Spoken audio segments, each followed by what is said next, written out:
Welcome to my presentation. This presentation is part of the playlist Indefinite Integrals, More Examples. In this presentation, we will be looking at some example problems related to radicals, and exponential functions.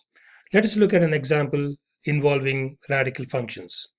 We want to evaluate this indefinite integral. Integral, open parenthesis, 5 square root of z minus square root of 2 close parenthesis dz. So if we have a function of this kind, we want to first try to convert the radical terms into exponential terms and then apply the process of integration. So when we want to convert square root of z as z to the power of half, we can write the radical term square root of z as equal to z to the power of half as an exponential term.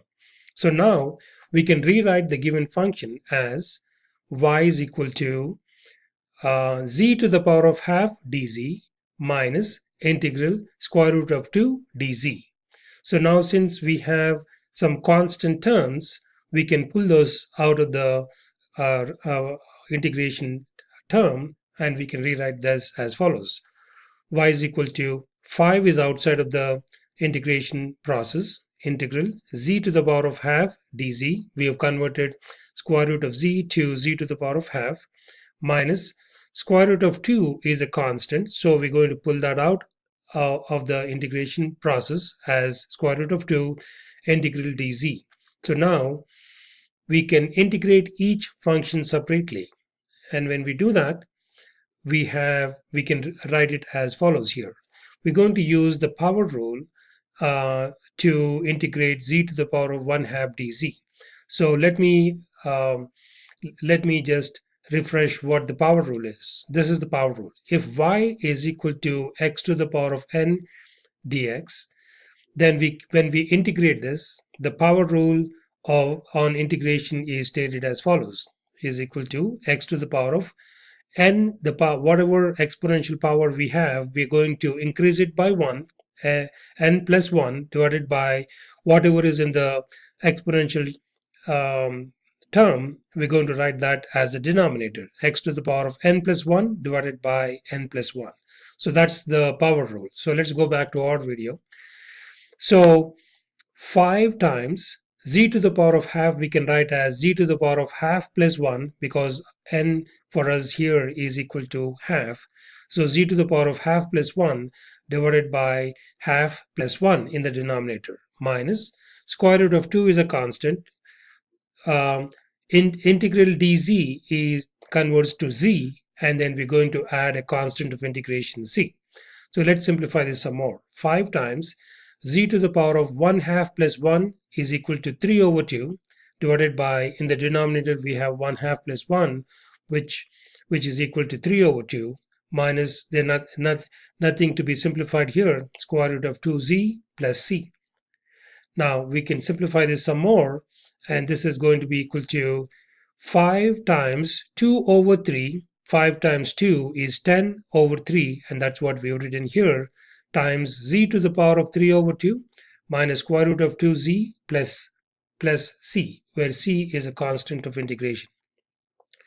So when we have radical terms to be integrated, we're going to convert those radical terms into exponential form and then apply the process of integration. And this is how we're going to solve those types of problems. Let's look at another example. Let's say we have an exponential function here. We want to evaluate this indefinite integral t to the power of 1 over 4 plus pi to the power of 1 over 4 dt. Pi to the power of 1 over 4 is a constant term. That's what we want to keep in mind. So in here, we can write this function as y is equal to integral t to the power of 1 over 4 plus pi to the power of 1 over 4 dt. So I've just written the same function here, and now we can integrate each one of the terms as shown here. Y is equal to integral t to the power of 1 over 4 dt plus integral pi to the power of 1 over 4 dt. So we can integrate each function separately, and when we do that, we're going to arrive at this step here, and we're going to use the power rule in this case. Once again, let's see what the power rule is stating. If y is equal to integral x to the power of n dn, where x to the power of n is an exponential function, then when we apply the power rule, it translates as follows. That is equal to x to the power of whatever power we have here, we're going to increase it by 1, x to the power of n plus 1 divided by whatever we have in the power term there, we're going to write that as same as in the denominator. So that is a power rule. So let's go back to our example.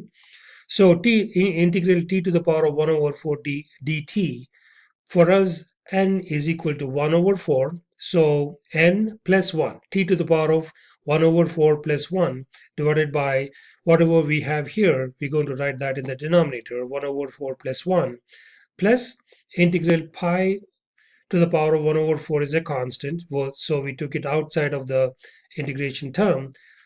Integral dt translates to t, plus c is a constant of integration. So when we simplify this some more, t to the power of 1 over 4 plus 1 translates to t to the power of 5 over 4, and in the denominator we have 1 over 4 plus 1, that translates to 5 over 4, plus pi to the power of 1 over 4 t plus c.